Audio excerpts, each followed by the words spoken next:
So if you saw my review of the new Mandalorian Vintage Collection figures, I mentioned that Bib Fortuna and Lobot were, pre-order-wise, not released at the same time.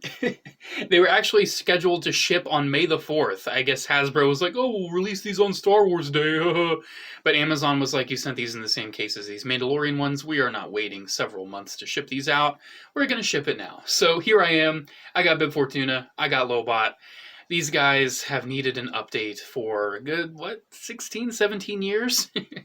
I think the original Trilogy Collection was the last time we got figures of these, or Saga Collection. I think Bib Fortuna was from Saga Collection, Lobot's from original Trilogy Collection. But still, a good, good 15 or so years. 15 plus. Or in other words, we really just needed new ones, especially on Vintage Collection cards, because if they're going to go through and redo every single classic figure on a TVC card, you got to do Bib and you got to do Lobot. So, yeah, I mean, let's get into it. There's not too much to say about these guys. They are essentially, in the films, people that stand around. In one case, one of them doesn't even say anything. So, here is Bib Fortuna. This is his appearance from Return of the Jedi. They are doing him from The Mandalorian, but it's in a big $200 like diorama set that I'm not interested in. I don't need this same character, but fat. I'm alright. If I want him fat, I'll get the Power of the Force one. But here it is, Return of the Jedi, Bib Fortuna. One thing I do like about this card, that's interesting. Okay. So this one does not have a warning label on it. But my Lobot does. I was just about to say I'm really happy they got rid of that warning label, but the Lobot still has it. And of course, a little bit of Jeff Bezos damage. It's all good. So yeah, it's interesting. Released right alongside each other. What's up with that? I have no idea. Maybe, oh, you know what? He doesn't have any small parts. He doesn't come with any accessories, so that's probably why. So that's interesting. Definitely interesting. Because, like I said, Bib Fortuna here does not come with any small accessories. I guess he doesn't have anything that warranted being, a choking hazard. So that's a little interesting bit of trivia for you. So yeah, Bib Fortuna, finally, we got a new one. We got one that doesn't look like he's screeching, or one that looks like he's fat. We have one that looks like a proper Bib Fortuna. And yeah, it's a pretty decent figure. I mean, it is what you would expect. It's Bib Fortuna. It's not as mesmerizing as like Yak Face was, or Bo-Katan. Because, like I said, at the end of the day, it's Bib Fortuna. What we're going to do with this, we're going to stand it next to Jabba the Hutt. May occasionally have him go, Dawanawanga. That's what we'll do with him. That's what he does. So, like I said, no accessories. Really do like this head, though. That looks gorgeous. Gorgeous in a grotesque way. Bib Fortuna is definitely not a very attractive character design. Definitely very grotesque. He's got like the biggest double chin of all time, and he's got little tendrils sticking off of it. He's definitely pretty ugly looking Twi'lek, or Twi'lek, or Twi'lek, however people say this fictional garbage. He does have the armor on him, which is cool. He's got his torso armor, very nicely painted. It's got his skirting, too. One thing I like about this one is it actually does have soft goods, while the Black Series 1 opted for hard plastic. Well, not really hard plastic, but that kind of icky, rubbery plastic that just makes things just a little bit more unpleasant. But yeah, I mean, he's got good articulation, too. Got a ball joint at the head. Ball hinge at the shoulder. Very nice bend at the elbow. Very nice. He has in and out of the wrist, which I don't mind at all. I love his hands, by the way. Very expressive. I love those poses. I will take you to Jabba now. Like you can just get so much expression just out of his hands.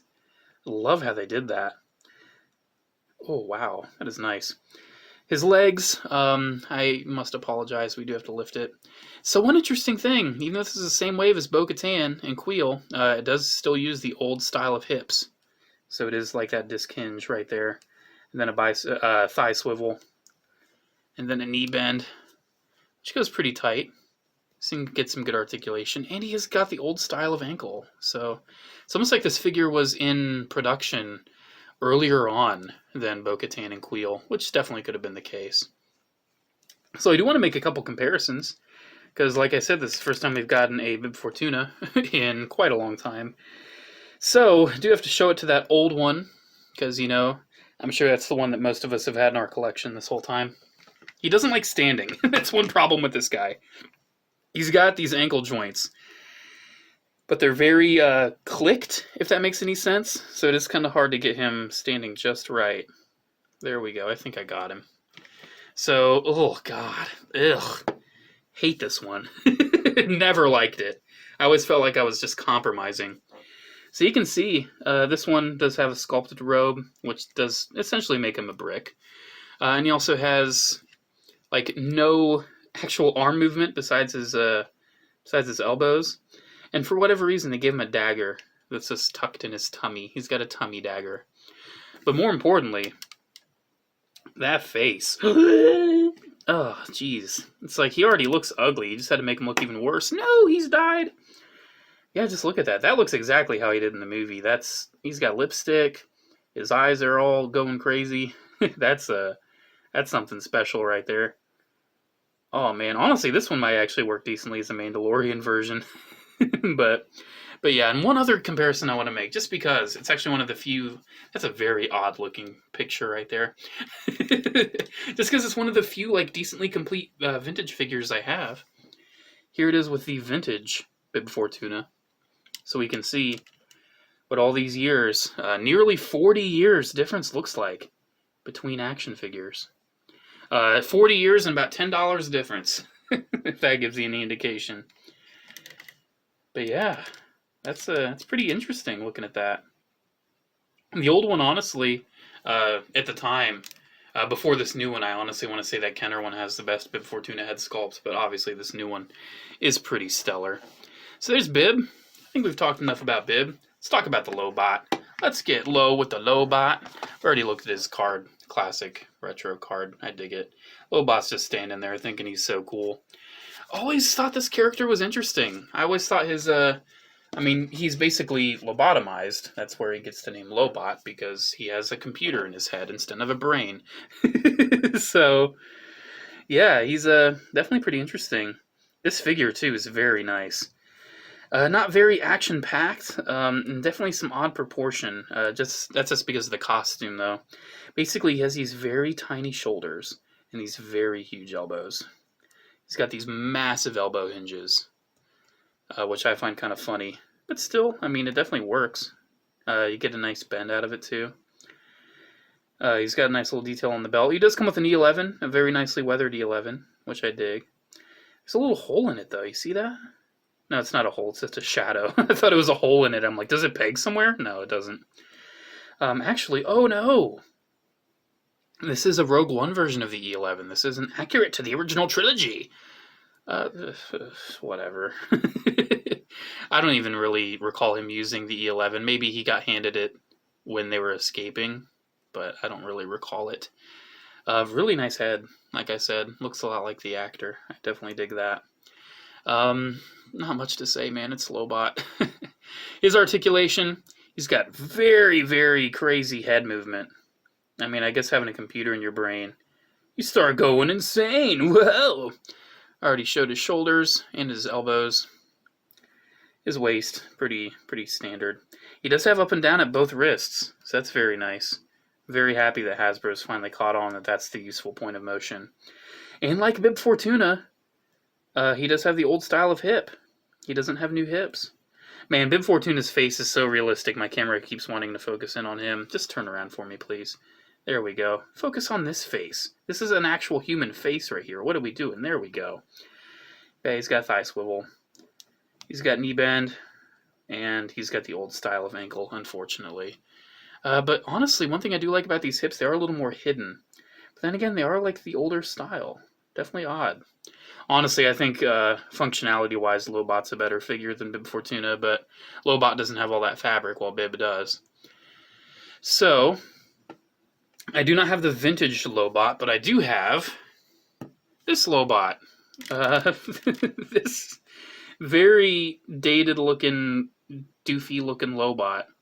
One thing I always liked about this one, though, I always liked his elbows, because they've got the swivel. I've always kind of been fond of that articulation.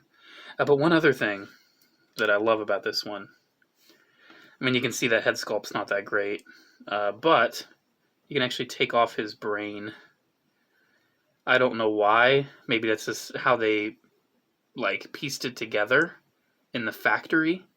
You can take out his computer brain and you can just, put it back in. Looks very funny without it. He's got no ears. He's just a poor dude, and he's got a big old part of his head just carved out. Maybe they did that for like play, where it's like, Lobot, put in your head.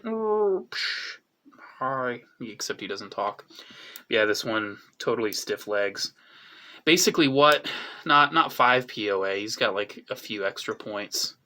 How many? 1, 2, 3, 4, 5, 6, 7, 8, 9, 10. He's 10 POA. Yay! He's 10. That's amazing. That means he's the best figure ever. Except how many does this one have now? Oh yeah, a lot. This one has a lot. One thing that people don't count as the 2 points of articulation. So I want to talk about this real quick. They count a shoulder as 1 point of articulation. Let me show you what 1 point of articulation shoulder looks like. 1. It swivels. But this one actually has 2 points at each shoulder because it swivels and it hinges. So it's an extra point of articulation. So just saying, if we're counting points of articulation, we have to count each hinge like that as 2 joints instead of just 1. So that'll definitely add it up really fast. So there we go. Quick little look at 2 of the latest vintage collection figures. Very nice additions to the collection. If you don't have these characters already, would I say they're essential? They're accessory characters. If you have Jabba the Hutt, you're going to want Bib Fortuna. If you have Lando, you're going to want Lobot. If you don't have Lando, if you don't have Jabba, you don't really need these. Like I said, they're accessory characters, but they're essential to have in this line because they were in the vintage line and they have to be carried forward in the TVC line. Because otherwise, how else were you going to get all of them, right? We're getting very close. We're getting very close. One that I'm actually excited for is the Imperial Dignitary. He has never had an updated figure since his vintage one, so I'm pretty excited to get a new TVC version of that. Fingers crossed. And a Man-O-Man. Ooh, a Man-O-Man's going to be awesome. That's going to be a really cool one. Still have a few Ewoks, I think. A couple others here and there that still need it, but we'll get there. Ooh, Hammerhead.